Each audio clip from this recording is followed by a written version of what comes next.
Assalamualaikum warahmatullahi wabarakatuh. Selamat sore pemirsa di rumah. Senang sekali hari ini kita berjumpa lagi untuk menemani aktivitas dan juga kegiatan pemirsa di rumah. Nah, kali ini kita kembali berdiskusi bersama dengan tema ekonomi kreatif, yang mana narasumbernya jauh-jauh dari kabupaten lain untuk hadir di tengah-tengah kita bersama dari Kabupaten Nganjuk. Nah, di samping saya ada Bapak Wakil Ketua PCNU Nganjuk, Bapak Muhammad Munir Thohir MMPD. Assalamualaikum, selamat sore Bapak. Sehat ya Pak ya? Alhamdulillah sehat. Tetap produktif walaupun di masa-masa seperti ini ya Pak ya? Tetap berinovasi. Nah, berinovasi, oke.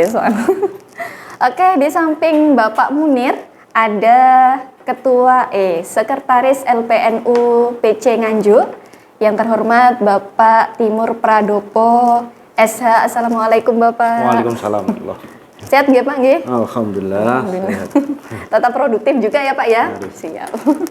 Harus produktif karena walaupun di masa-masa seperti ini, masa-masa pandemi, masa-masa PPKM, tetap berkreasi, tetap berinovasi walaupun langkah kita terbatasi gitu. Oke, untuk menambah daya imunitas kita ya Pak ya di masa-masa seperti ini tentunya kita harus menjaga kesehatan kita. Nah, caranya salah satu ikhtiarnya yaitu minum air dries Pak ini. Oh, iya. Ini minuman unggulan kita Pak di Kabupaten Lamongan. Air dries ini juga sangat bermanfaat nih Pak untuk menjaga daya imunitas kita ketika kita beraktivitas di luar gitu. Jadi di sisi lain air dries ini mengandung hexagonal biofire yang mana cairan ini itu menambah daya imunitas kita sehingga kita itu bisa beraktivitas dengan baik dan tidak terhalang apapun gitu. Tetap semangat. Tapi monggo Pak diminum dulu, Pak dibiarin.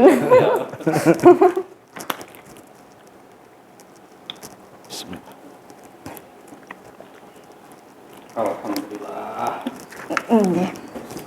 Segar sekali. Seperti suasana hari ini, sangat luar biasa sekali.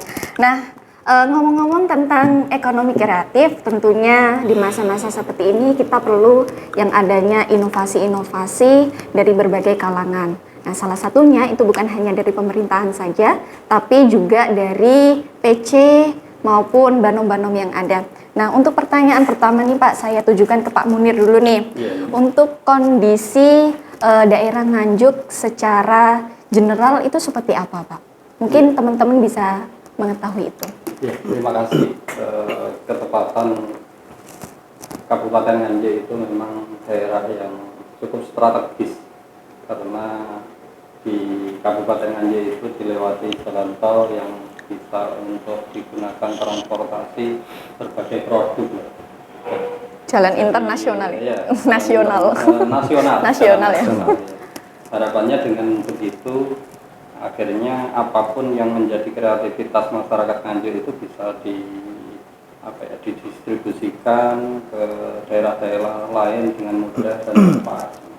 Apalagi ketepatan di Kabupaten Nganjuk ini UMK-nya itu masih rendah. Jadi banyak investor yang lari ke Kabupaten Nganjuk mendirikan perusahaan-perusahaan di sana sehingga kemudian sekarang menjadi lapangan pekerjaan tersendiri bagi masyarakat Kabupaten Nganjuk sehingga bisa terserap. Terus kemudian untuk masalah pengembangan kawasan biar ketepatan di sana itu andalannya pertanian juga, terus kemudian perkebunan di berbagai perbukitan gunung itu banyak ditanami pohon-pohon yang berbuah. Durian yang sangat terkenal. Oke, saya suka tuh Pak. Montong. Itu ngetos sama sawahan luar biasa di sana. Ada apokat yang juga masif di sana. Terus kemudian tanaman-tanaman buah yang lain yang berkembang di Kabupaten Nganjuk. Terus kemudian selain itu tanaman padi, jagung itu menjadi sentra di sana karena memang ada aliran sungai Berantas. Sehingga yang menjadi aliran sungai Berantas itu bisa ditanami padi sampai 3 musim itu bisa ditanami padi. Sekali panen. Ya, Untuk satu musimnya berapa kali panen itu, Pak? 3 kali panen. Oh, 3 kali Bisa padi terus, sehingga tidak kekurangan stok beras di Kabupaten Nganjuk. Nggak sampai impor-impor ya, Pak ya? Cukup dengan hasil yang Hasil alamnya sendiri gitu. didapatkan dari Kabupaten Nganjuk itu cukup. Nah, itu beberapa potensi yang ada. Sisi lain memang di Kabupaten Nganjuk potensi alamnya seperti itu, potensi wisatanya juga banyak. Di sana itu ada Roro Kuning, ada Sedudo, ada Gua Margo Tresno, dan banyak tempat-tempat wisata yang memang itu dibikin untuk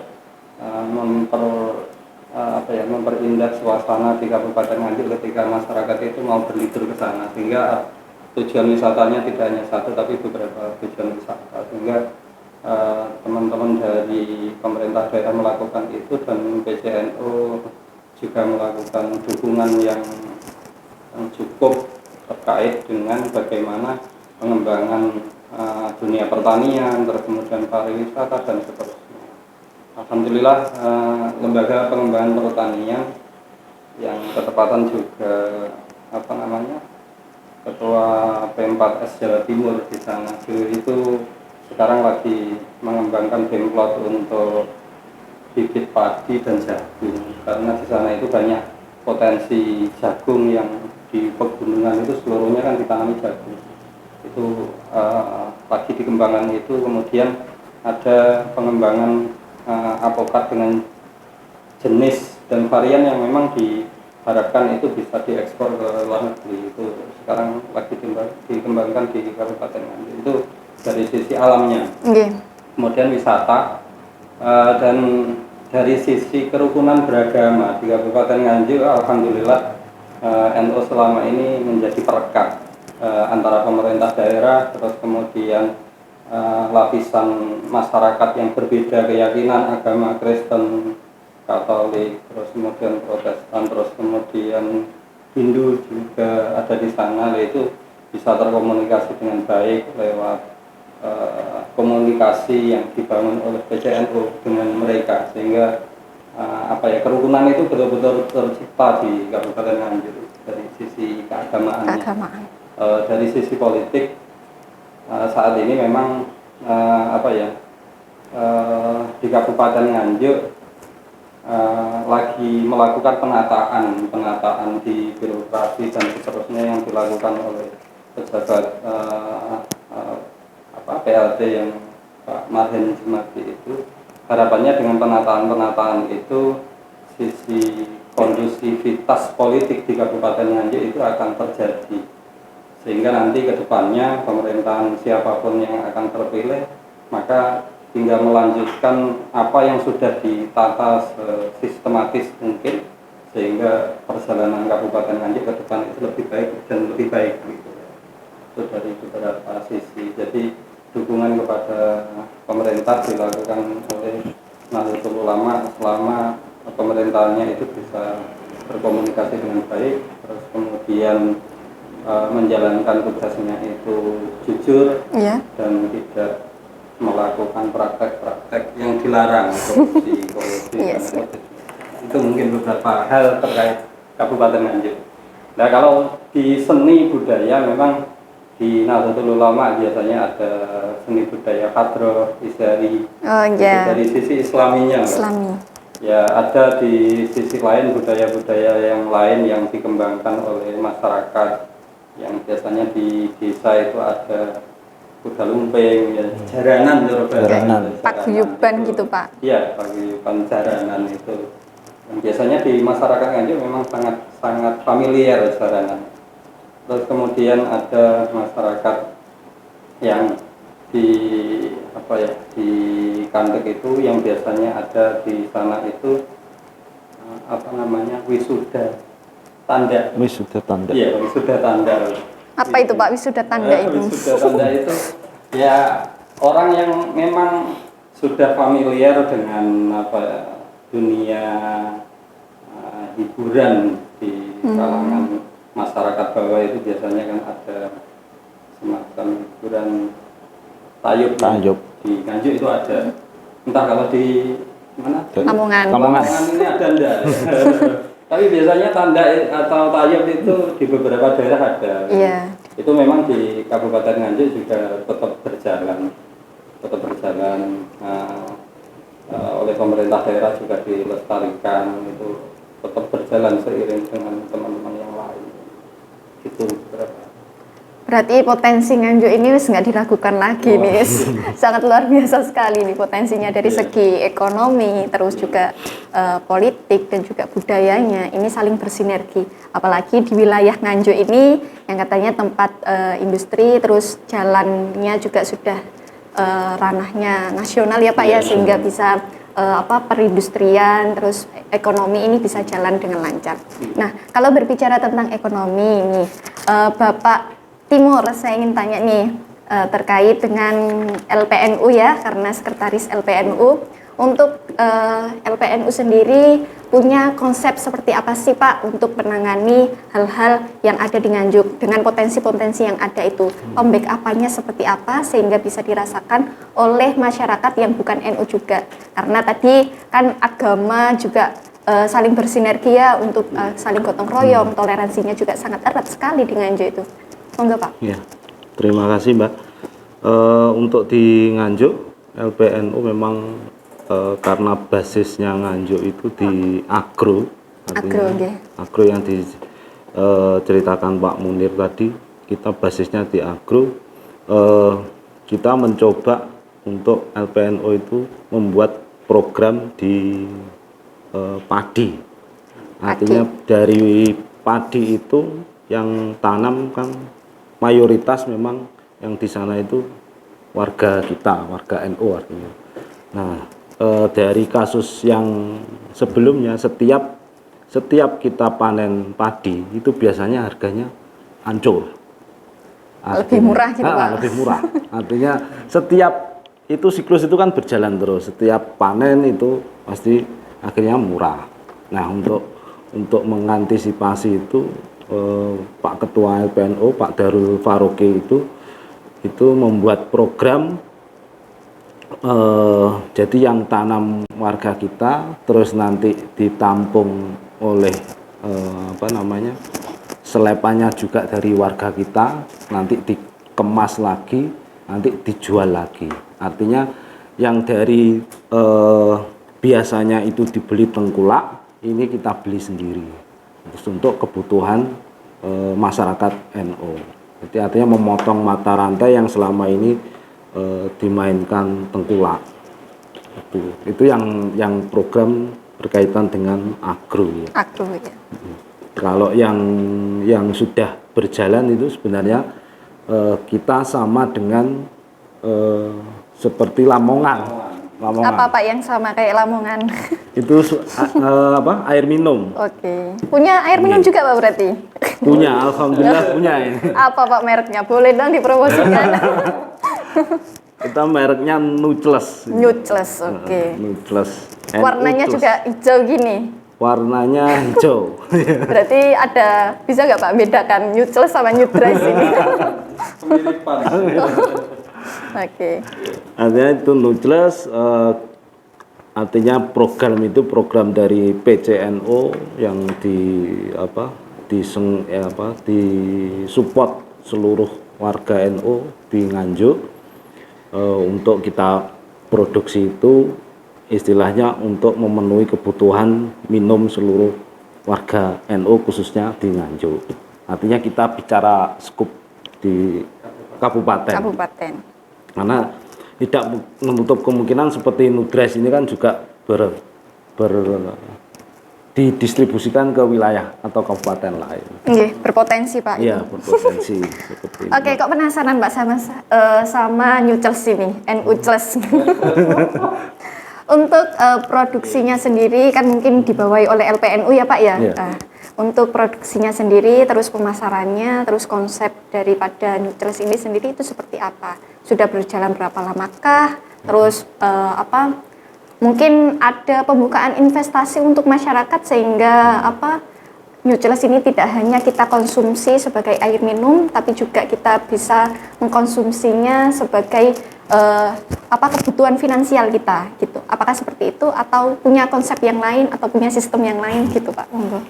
Iya, kalau di Nujlos memang berawal dari amanah konferensi tahun berapa Pak? 2015.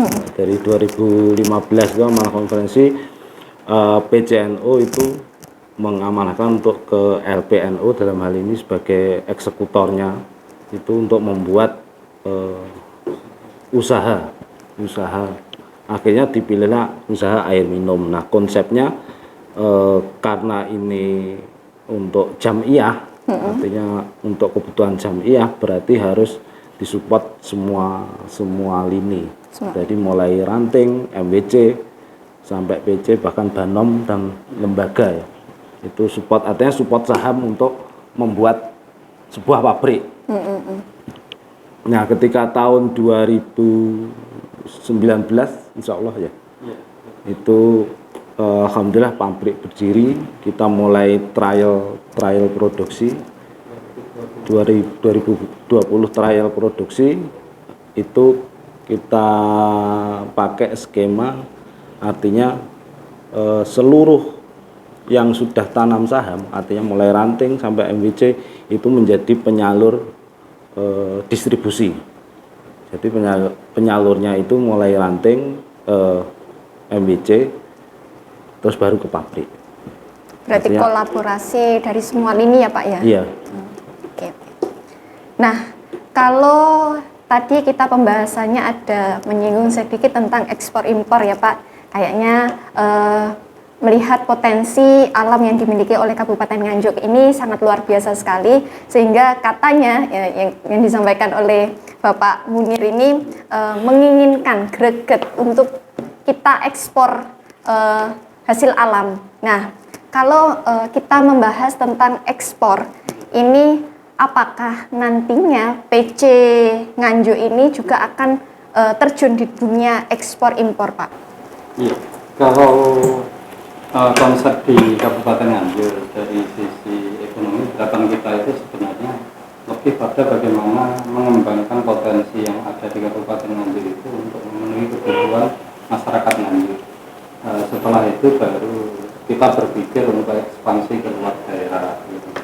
Seperti ya kita mau tidak mau, Nganjuk itu sangat terkenal dengan tanaman bawang merah.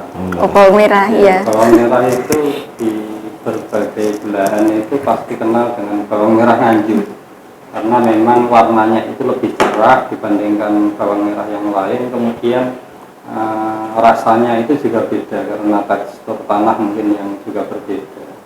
Nah, dari situ sebenarnya kita ingin mengembangkan bagaimana yang sudah dihasilkan oleh masyarakat Nganjuk itu kita distribusikan ke berbagai daerah, sehingga hasil yang dicapai oleh masyarakat itu bisa terdistribusi, dijual dengan baik, dengan harga yang juga baik. Karena biasanya kalau terjadi panen raya di Kabupaten Nganjuk itu pasti harganya jatuh. Seperti bawang merah itu ketika panen raya seperti saat ini ya akhirnya bawang merahnya juga harganya jatuh. Nggak dijual di sini aja Pak, biar harganya stabil. Ini nanti, nah makanya kita komunikasi dengan berbagai PC, selain kita datang ke sini untuk mencari ilmu pengetahuan tentang pemasaran dan seterusnya kepada teman-teman lembaga perekonomian Lamongan, mungkin bisa jadi hal yang ada di Kabupaten Nganjuk bisa dibawa ke Lamongan. Oke, saya kula Anda Pak di Nganjuk. Gitu. Tapi diterima. Iya. Jadi bukan hanya bawang merah aja ya Pak ya, tapi banyak panen rayanya itu punya penghasilan alam yang berbeda-beda. Harapannya ketika nanti lebih ya kita ekspor, sehingga nanti harga yang kita dapatkan itu akan lebih baik. Kalau ekspor sendiri tangani sama PCNU-nya apa pemerintah Pak ini? Sebenarnya lembaga perekonomian nanti. Oke. Gitu ya. Lembaga perekonomian NU-nya. Berarti langsung action nih Pak ya. Iya. Siap. Nanti yang mengendalikan dari lembaga perekonomian. Ketepatan Mas Timur, Pak Darul itu juga punya pengalaman banyak tentang ekspor impor. baik jahe, kemudian apa namanya? Itu yang sudah jalan. Yang sudah jalan dulu, Dillon dan seterusnya itu sudah jalan. Itu jahenya itu miliknya LPNU apa Oh, miliknya belum. individu Dulu itu pribadi? Itu masih dulu pribadi ya, artinya dari pengalaman pribadi itu coba kita masukkan ke programnya di LPNO. Jadi, dulu pengalaman pribadi itu ekspor jahe, ekspor gagang cengkeh, ekspor damar, getah kayu damar itu 3 komoditi. Berarti memang sudah apa bidangnya di sana sehingga Minyak narap. oke. Tentang ekonomi kreatif ini sangat menarik sekali yang kita petik dari potensi yang dimiliki oleh Kabupaten Nganjuk. Dan untuk selanjutnya pemirsa, karena akan ada sponsor yang akan lewat di kita, jadi kita akhiri terlebih dahulu.